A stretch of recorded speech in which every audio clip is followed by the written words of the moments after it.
કુંભાર રહેતા હતા. હા એ કુંભાર સાથે એનો ધંધો માટલો કરવાનો, ઈંટો પાડવાનો, અને ઘેર જમીન હતી તે ખેતીવાડી એ કરે, પશુપાલન એ કરે. સમજ્યું? બરાબર. ગોળીએ રાખે અને પેલું ગધાડું એ રાખે, ગધાડી એટલે પેલો માટી લાવવા લે, હા માટલો કરવાનો. એટલે 5-6 ગધાડો રાખે, ખેતરમાં બેસી જવા ગોળી રાખે અને ખેતી કરે બળદ બધું જોનમાં રાખે. હા પછી થોડો ટાઈમ થયો ને ભાઈ, બરાબર. એક ગધાડી વીવણી, ગધાડીને ગધાડી આવી બચ્યું ત્યારું આવ્યું એટલે થોડું મોડું આવ્યું, વીક એટલે નબળું કે બરોબર વખ્યો ના ઉગાડે, ઊભું ના થાય. પછી પેલી કુંભારે શું કે બચ્ચું આવ્યું છે પણ આમ તંદુરસ્ત નહીં ને મરી જશે, નહીં બચે ને. તે પછી ગામમાં એક બ્રાહ્મણ રહેતા હતા, શાસ્ત્રી. દોરા ધાખા બધું કરી આલી ને બધું જો તે જ્યાંથી ગોરભા કે શું છે કે મારે ગધાડી વિહોણી છે ને કે એના ગધાડી આવી છે પણ યારું બચાવી નહીં કે વખે નહીં ઉગાડતી, ધાવતું એ નહીં, નબળું છે. એક ગોરભાએ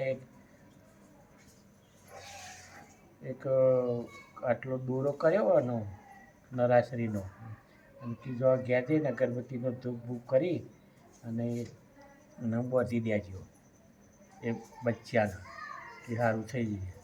તે તો જઈને પછી ઘેર પેલો દોરો લાવીને પછી અગરબત્તીનો ધૂપ બૂપ કરી અને એ વાછડા પગે બાંધી દીધો.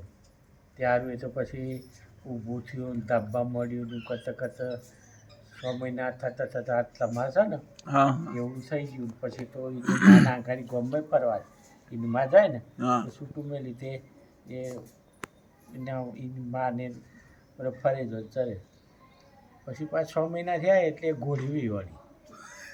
ઘોડીને સારું પાછું એવું વસેલું આવ્યું, હા તે એ આવું નબળું આવ્યું, વીક આવ્યું. પછી કે સારું ગોરભા અમારે તો સારું ઘોડી વીવણી છે ને એનું વસેલું બીમાર આવ્યું છે ને કોઈ થતું નહીં ને કોઈ દોરો ધાગો કરી આલો ને. ગોરભાએ તો સારખી દોરો ધાગો કર્યા પણ તમારે ભાઈ બાધા કરવી પડશે. કે શું બાધા કરવાની? કે જુઓ પેલી વશેરીની મેં માળામાં જોઈને કીધું હતું કે વશેરી પેલી ગધાડીના બચ્ચાના 5 બ્રાહ્મણ જમાડવાના મેં બાધા રાખી હતી, એટલે સારું થઈ ગયું. અને આ ઘોડીના બચ્ચાના તમારે 7 બ્રાહ્મણો જમાડવાના, એટલે તમારું આ એ બચ્ચું સારું થઈ જાય. પછી તો દોરો લઈને આવીને અગરબત્તી ધૂપ કરી અને ઘોડીના બચ્ચાને બાંધી દીધું, તે સાજું થઈ ગયું. તો 6 મહિના થયા ત્યારે એની માના આંખાથી વગડન બગડન બધા જાય બધા ફરે.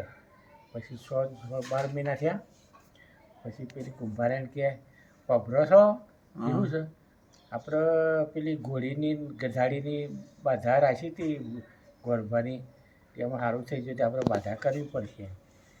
એ કરી નાખીએ આપણે, એમાં તો હું ના પાડું છું. જાકી ગોરભાને તું બોલાઈ જાય. એ ગોરભાને બોલાવી કે ગોરભા અમારામાં ટાઈમ ખોલ્યો, તમારી બાધાથી 2 વછેરો બચી ગયો અને તંદુરસ્ત થઈ ગયો. તે કે તાણે તમે કયો એમ કરીએ. એટલે ગોરભા શું કે જુઓ કે આ 6 5 11 થયો ને, અરે 7 ને 6 13 બ્રાહ્મણો તમારે જમાડવા પડશે. અને તમારા ઘર ન હોય જે પરિવાર અલગ, એટલે કે આટલું 20 માણસનું આટલું સીધું થાય. એ ગોરભા પેલો કુંભાર તો હતો ને તે ગામમાં દુકાન હતી કરિયાણાની, પછી ઘી ને બટાકા ને ભેળકું તેલ ને બધું મસાલા બધું લઈ આવ્યો ભાઈ, બટાકા લાવી. પણ કે ગોરભા અમે તો સારું કને કહેવા જઈએ, અમે તો ઓળખતા નહીં, એટલે તમારે બ્રાહ્મણો તો તમારે તેલ લાવવાનું. હા કે કશો ને કે મારામાં 13 બ્રાહ્મણો લાવે. પછી 13 બ્રાહ્મણોનો ભાઈ આ તો લઈને આવ્યા બરાબર 11:30 પોણા 12 જેવો ટાઈમ થયો એ બેહાડ્યા. તો જમવાનું બધું તૈયાર થઈ ગયું. ખાલી પીરસવાનું હતું.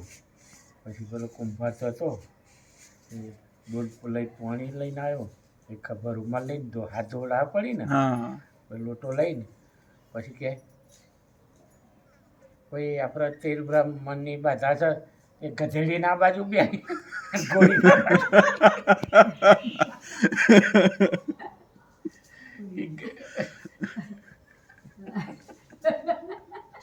એ ગધેડીના બાજુ બે ગોળીના બાજુ બે એટલે હમણે નતો ચડી રહી કે જો આ તો કાયમ લોકો ભૂવામાં મને તો ખીજાવશે કાં તો આ તો ગધેડી નાખી ના તો ગોળી નાખી ગાળ જો કહેવાય. એ મને તો હાથ ધોવાય ને કે કોઈ નહીં ખાવું ખાજો કે તમે રોજ 20 ચડાવીને જતા રહે. નાની કહેવત પડી જાય ગોળીના ગધેડીના ને એલો ગાળો દેતું હા નહીં બહેરાન આજ ગધેડીની ગોળીની તાન્ય કે મજા આવી ને. હા પછી